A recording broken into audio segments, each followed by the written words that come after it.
geolocation, especially considering the other subjects that are presented at the same time. So thank you very much.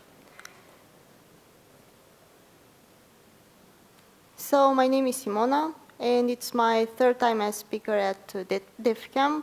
First time it was in the COVID era, where the presentation was held online, so I don't really count that. The second time was in November 2023, when I talked about moving target defense strategy. And this is the third time when we talk about geolocation. So I know I'm all over the place with the subjects for the conferences, but I hope the presentation will be better. Some more things about myself. I like playing in CTFs. I especially like OSINT and steganography challenges. This cutie in the picture is, of course, me and my dog. His name is Bounty. And there are two reasons for its name. One, bug bounty, like a reward. And the second, it reminds me of the bounty chocolate.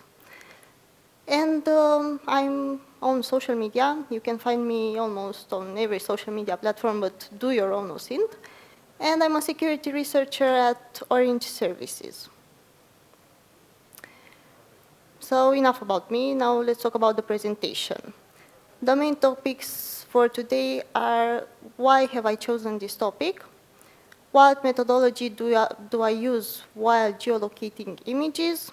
What useful tools I found that I can recommend? And we will end with some examples and, of course, questions. So why have I chosen this topic? First of all, it's fun. It's like a puzzle that I have to find the answer to. I'm curious, so of course I have to find that specific location from the image. But this topic of geolocation is not only about roaming around in Google Maps trying to pinpoint the image in the picture. It has a deeper goal and a deeper meaning, and that is to fight propaganda, misinformation, and fake news. This topic of geolocation is especially used by journalists and OSINT in these inquiries because they point to where and when an event took place. And of course, I have to mention AI. There is no presentation without AI. Everything is about AI. So of course, we have deepfake geography. And this topic is about creating false images that look realistic to cover up some events. Those events can be a village being destroyed, for example, a flood, some natural disasters happening, or war, something that happened during a war that the propaganda doesn't want you to know. Unlike other presentations, like technical presentations, we don't use any fancy tools, we don't need any fancy equipment. We just need our eyes, something with a display like a phone, tablet, laptop, whatever you want. And using those, you can find the exact location where an image was taken. But what is geolocation? When talking about geolocation, we mean the real-world geographic location of an object. And it's defined by a set of coordinates, longitude and latitude. And this longitude and latitude, these coordinates, divide the Earth into a grid of horizontal and vertical lines that can help to accurately pinpoint the location of an object.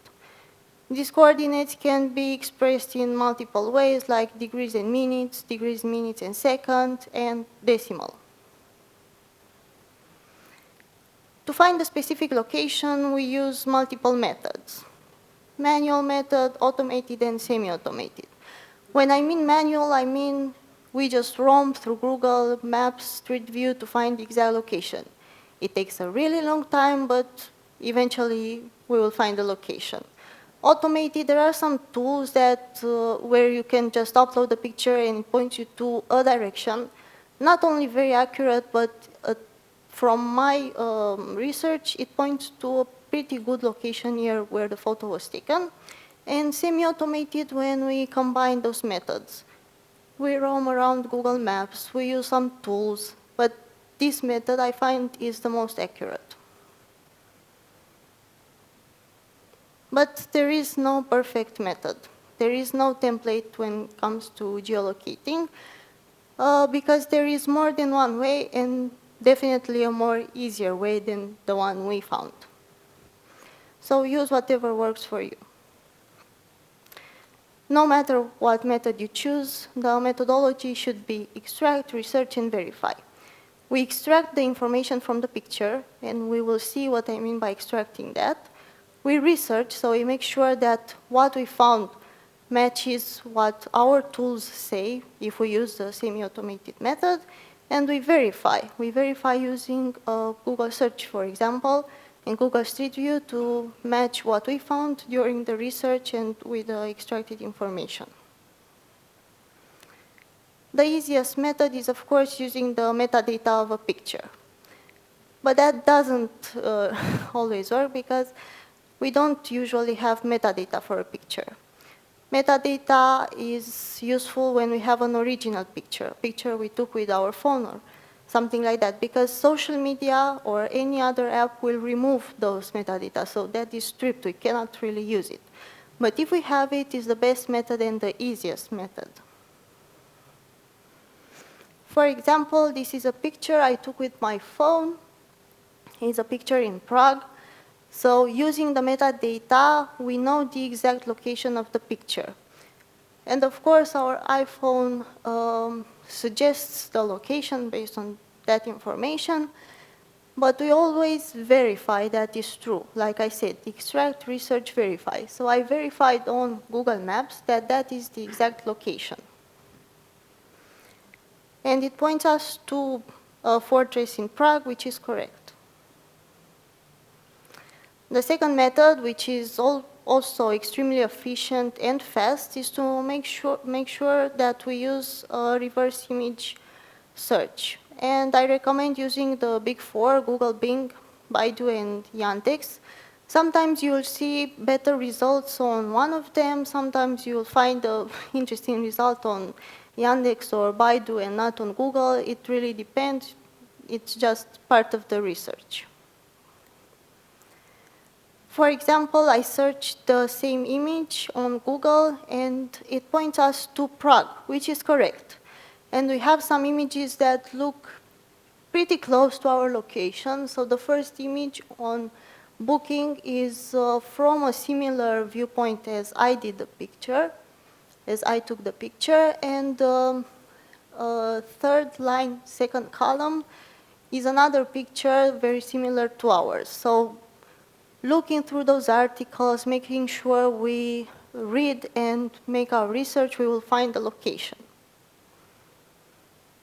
Bing points us to the Prague Castle, which is not correct, but it's still Prague, so pretty good. But then related content is about Tallinn in Estonia. So I'm a bit confused. Which one is it? Is it Prague? Is it Estonia? Again, we have to research, verify that the information we received is correct. Yandex, the similar image is the first one. The others are not really what we expected. But the sites that they recommend are from Prague. So again, using enough time, we would find the exact location. And finally, Baidu with no similar images, but it says that the figure may be in Prague, so that is correct. But the sites they recommended or the similar pictures are not what we expected. So this leads us to landmarks. When looking at a picture, intuitively, we look at landmarks, monuments, something that makes the picture unique and that can be recognizable. But there are a lot of duplicates, and we have to look through that with our eyes and our intuition and say, well, does it look like the real thing or not? For example, this looks like the Eiffel Tower, but is it really the Eiffel Tower? Does anyone know where the picture was taken? Yeah, it's in Slobozia. And this is the real Eiffel Tower, which is in Paris. But what made us think that this picture is not legit? Well, when I think of the Eiffel Tower in Paris, I think of crowds I don't think of a camper parked close to the Eiffel Tower because there would be no space. So clearly that picture was not right. This looks like the Golden Gate Bridge, right? Pretty similar. Or is this one the Golden Gate Bridge? Where do you think the first picture was taken? Yes, Lisbon. You see there are some similarities, like the bridge color is pretty much the same, but the pillars of the bridge are different. So that would be the first clue. The one in USA has a more rectangular shape to the pillars, while the one in Lisbon has more like a diamond shape.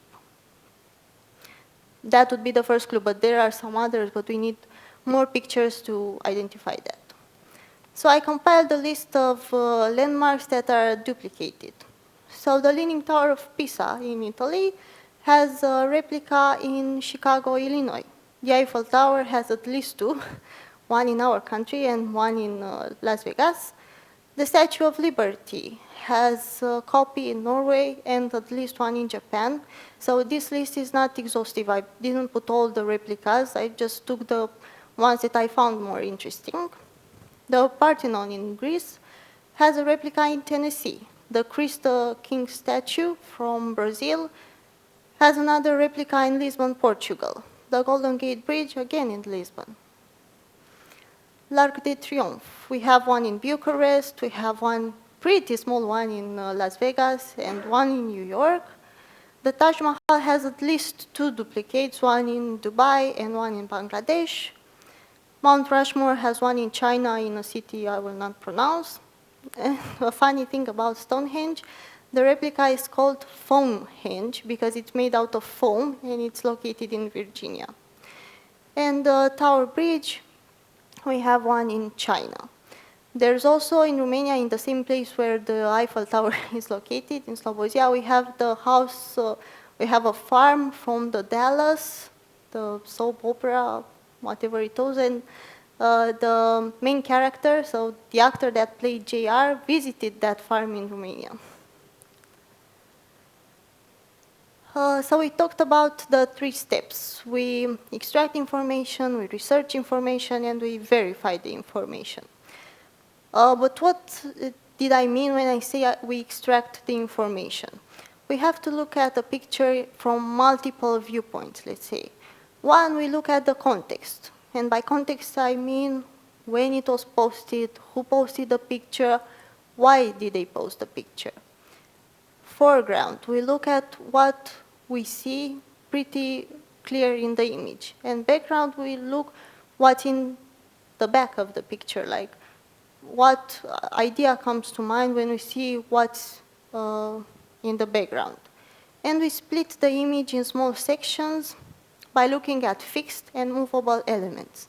By fixed, I mean buildings and sometimes shops. Shops can be a bit deceiving, as we will see, because if you have a picture from 2010 and you compare it with an image from 2024, that shop may not be still there.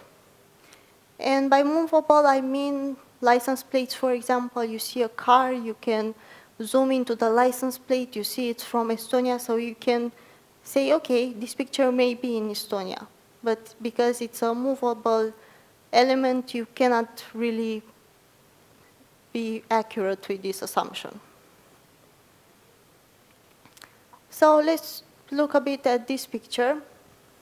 I know it's not very clear on the projector, I'm sorry. But there are some things that come to mind when we look at this picture. We see some indicators, we see a restaurant, and that's what we see when we look in the foreground. But in the background, we see something similar to a fortress, something with big, thick walls. So when looking at the indicators, we notice they are written in Spanish, so it's fine to assume that we are in Spain or maybe a Spanish-speaking country from South America, for example. These indicators point to some landmarks. There is a restaurant advertisement. The buildings have some exposed brick facades. and it's a gloomy day, there is no sunshade. When you have a very no name, let's say, picture, you cannot pinpoint to the street where it was taken, you don't have any big elements that you can identify, the sun comes into play. If you have shades on the rooftop, something that would point north and south, you'll see that there are some tools that can be used to pinpoint to at least the direction in the city where the photo was taken, north, south, stuff like that. So these are our remarks made on this picture. Now I say split the picture in smaller sections. So I focused my research only on the indicators and the pizza shop.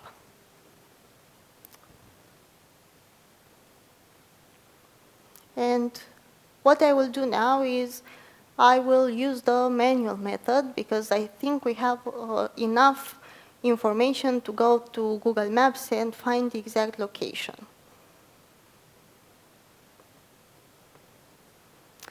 So I go on Google Maps, I take a look again at the picture,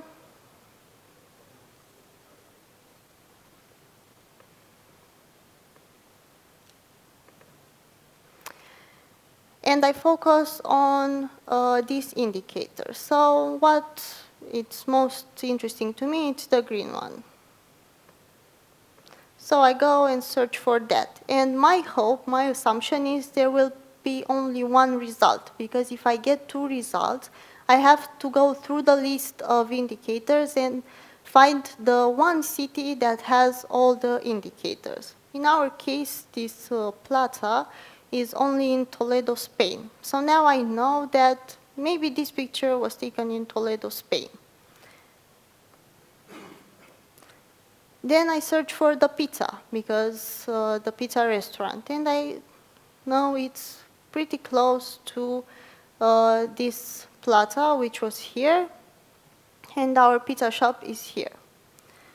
So now that I see that the pizza shop is still there, so it's a fixed part of the indicators, I go there and see if the image was really taken in that place. So we found the exact place where the image was taken.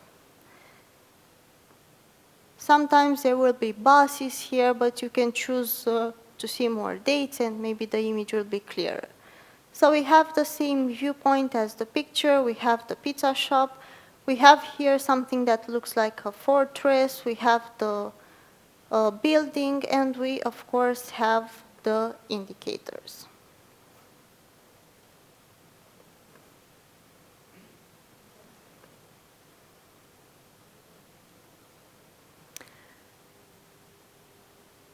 One second.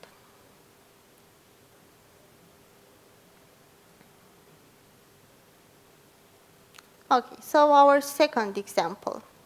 And we apply the same methodology. We extract information, we research, and we verify. So when looking at foreground, we see some elements. We see a casino, we see some shops, and in the foreground, we see something like an underground or subway indicator. This subway indicator is specific to London. So our remarks would be that we know this place may be in London. We see some restaurant advertisements. Again, we have the buildings with exposed brick facade, and this looks like a crowded street. So it's a square or it's a shopping street, we will find out. Then again, I extract the information and I focus on some elements. In our case, I focus on the casino. When zooming into the picture, we see the subway indicator and the Leicester Square mention, and we have again some shops. So what I will do next is I will go on Google Maps.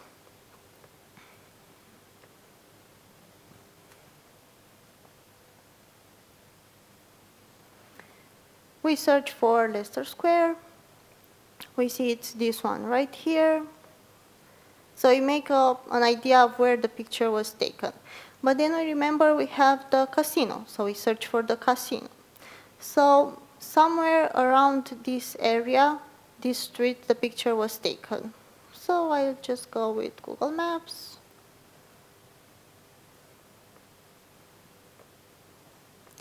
I see the casino.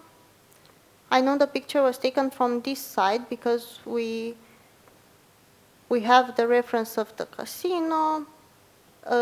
There's a different shop now, but we still see the subway indicator.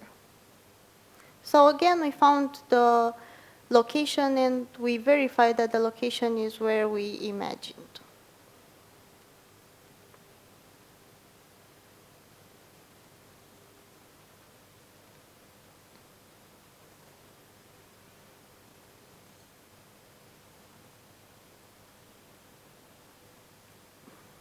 Now for recommendations.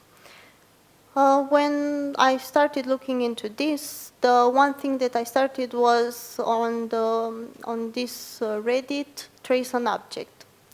And we will look through each recommendation on Google and see what we find about them and why are they useful. The second thing that came to mind was GeoGuessr. GeoGuessr is a game where you will do exactly that, but without the research and verify part. You just make assumptions and you pinpoint somewhere on the map, and if you're correct, it's fine. If you're not, same. But they will show you the location. There are a lot of people that do GeoGuessr extremely well, and because YouTube wants me to be ashamed of my GeoGuessr skills, it recommends a lot of people that just by looking at grass or a tree, they know exactly where the picture was taken with like 100-meter approximation. We've talked about sun calculator. When you don't have enough information in the image, so not enough information to extract from the image, the sun shade on the buildings are very useful. Then we have OpenStreetMap and the Bellingcat. OpenStreetMap is made by Bellingcat. Bellingcat is a journalist organization. They post extremely well-made investigations, and there are very teachable moments for us when we do geolocation because they explain the whole thought process. How did they come to that result, what tools they used, so on. And also in Curious, it's no longer updated, but they have a web page and they have a YouTube channel with 10-minute tips for geolocating that I found very useful. Now let's go through another example. And that is one for OpenStreetMap. So we have this picture. Unfortunately, you cannot see very well, but we will use OpenStreetMap, even though there are easier ways to geolocate this picture. It's just to showcase the usage in OpenStreetMap. So using OpenStreetMap, we have to identify some information. So you have to go through the same methodology. We extract information, we research and verify. In our case, we extract something that can be used in OpenStreetMap.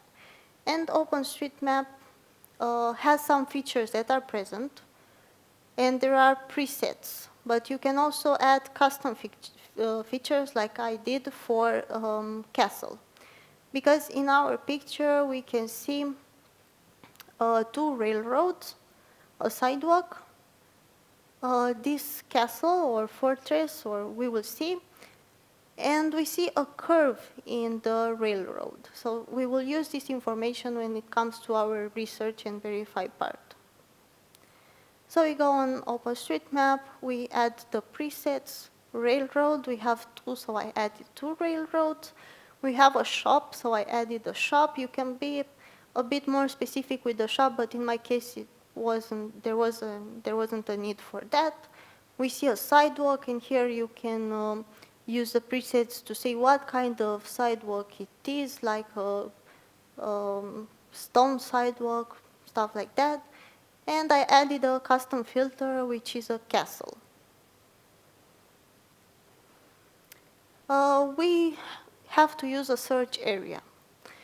Now, OpenStreetMap is very effective if you kind of know where the picture was taken, like in a city or a smaller area in a country, because if not, it takes a really long time to run and give you some suggestions. But if you can be more specific, at least at city level, you will get great results. And for us, with not really small, but not the biggest area, we received 25 results, 27 results.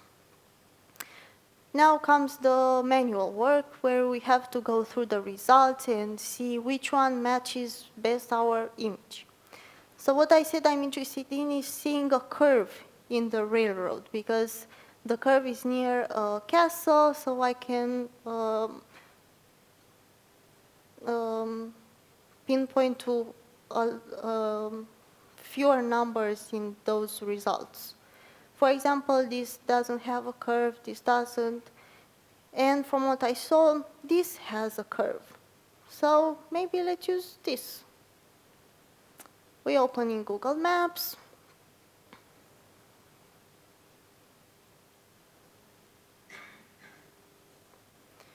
We go there and see the result that the application retrieved for us. So right now I don't see much that could look like our picture, but I'll just roam around here, because we can see a castle, and we can see a building, and we can see some railroads, but it doesn't really look like our place.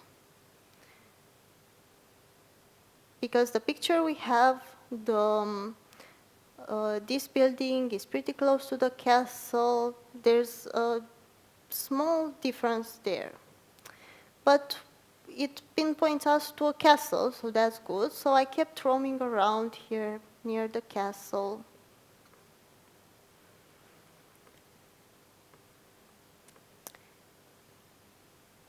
So I kept looking at the castle if there is something that I can use. But I see this curve in the railroad. So maybe that would be the viewpoint.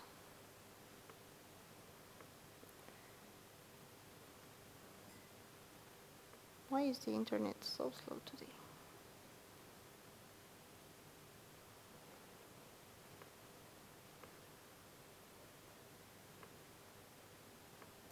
So I kept roaming and roaming until I get to this picture. Well, this looks more familiar with what I have. I see a building, I see a castle which is much closer to the building, and I compare it with the original picture. So the building looks kind of the same. It has the same facade, the same windows, so we think it's pretty much the same. But there's this tram, we cannot see much. So we change the dates, and we go to one in 2019, and when it will load, you'll see that this is the exact same pinpoint that we have. The same building, even the same shops, because in a newer image you won't have the same shops, but in this one there are the same, and the same castle. So we used OpenStreetMap, which pointed us to the right castle, but in a different viewpoint. So roaming around using a semi-automated method, we got to the right viewpoint.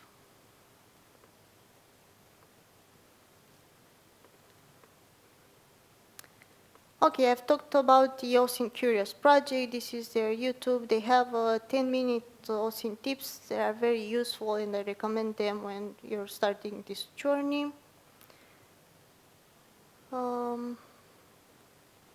I've talked about trace an object. So this group is to search for objects that are posted by Europol and Australia's Trace an Object website. And when I talked about the use cases for geolocation, and I said, okay, it's not only for fun, so I don't just want to be good at GeoGuessr. This work has a deeper meaning. This is the deeper meaning. the Europol cases and discussions around them. And on this group, you will find some interesting answers, because the pictures that are posted are stuff like that. So for a, there is a need for a community to answer these questions. These questions cannot be searched on Google and you will get an exact match. No, you need a community's answer, the community knowledge.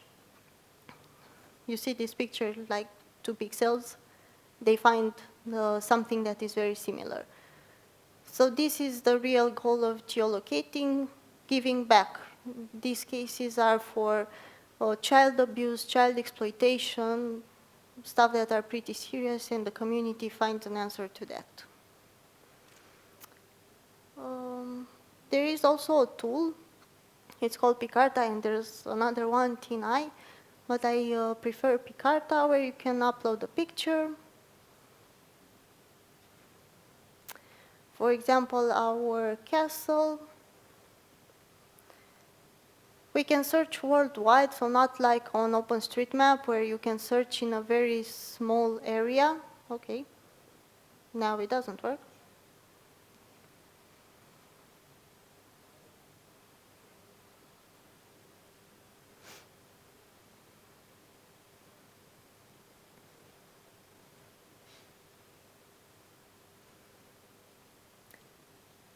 So it pinpoints to Ghent in Belgium, which is correct.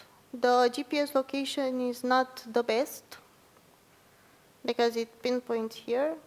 So it gave us an idea of where to look at. And because we have the information in the picture, we have the castle, we can go to that specific location, knowing now that it's in Ghent, Belgium, by using this tool.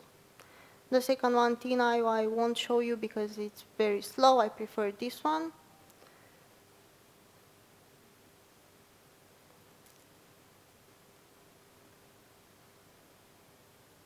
I forgot to mention that there are some other tools that we can use. For example, when looking at pictures of nature, we need to identify where that tree is located.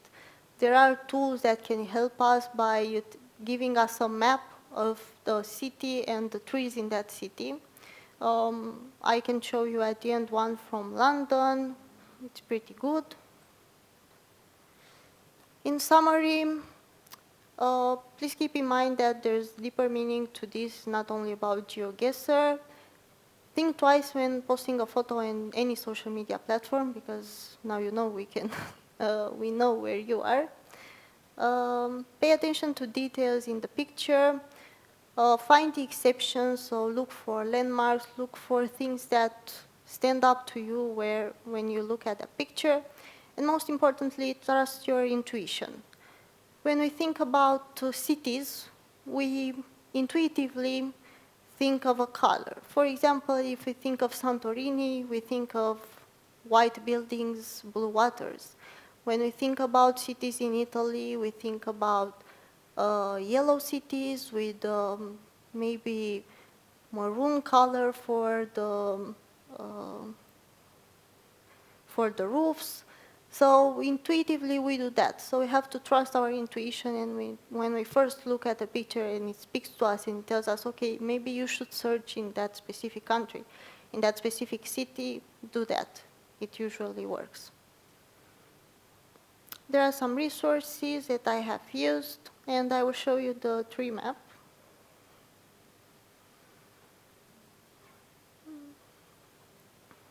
London street trees, and you can look for them if you are in the situation where you cannot use any other information from the picture. You only see trees and you can identify what tree is there. You can use the street trees map to find the approximate location. I can't promise you will find the exact location because it's very hard to say this is an apple from the picture, but if you are very good at biology, it will work.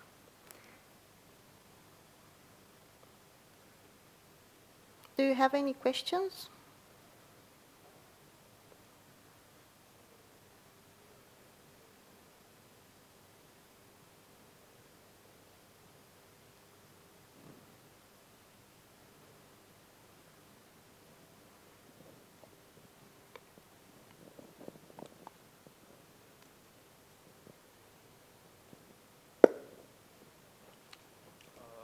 since a lot of the clues that you are using are text-based, what are the tools that can automate the reading of the text, making easier the search, and also you are using languages that use the Latin script.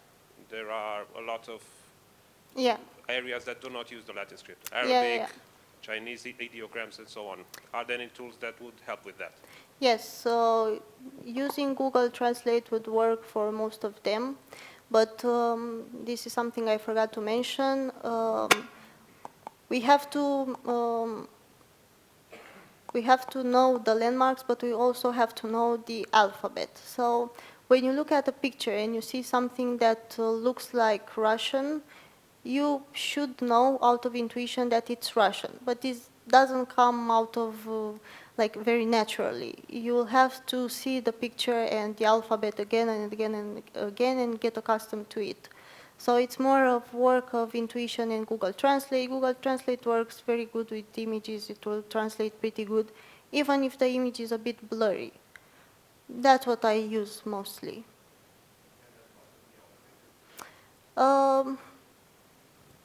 Yes, I didn't automate it, but yeah, I think it can. Although it would be a bit hard to extract the exact information from a picture and then send it to Google Translate, but with a bit of time, everything can be automated. Yeah. There was another question there. How good are these tools in the case of a picture where it's just, for example, you're inside and out of the window you can see? Are they efficient in this case? No. The tools will not ignore the fence, will not ignore the windows, for example. So you have to clear a bit the picture, and I have some recommendations for that. There are some tools that can clean up your picture, and that is an issue. If the tool you use cannot ignore the windows, it will not give you a good answer. So you have to clean the picture and maybe let the landmark behind the picture be seen, and that can be recognized by a tool. So there's a process to it. You cannot use directly the tool. You have to help the tool.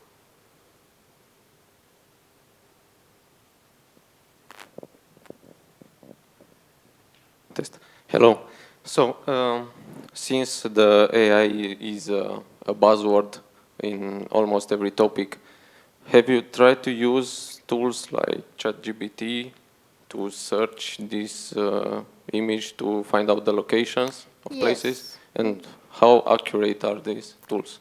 Not only me, but Bellingcat did an investigation and they used AI tools to identify the pictures. It didn't work quite well for them, and that investigation was done some time ago. I didn't test recently if it's better, but at that time it didn't recognize landmarks that for us with our eyes would be pretty clear that they are in a specific city.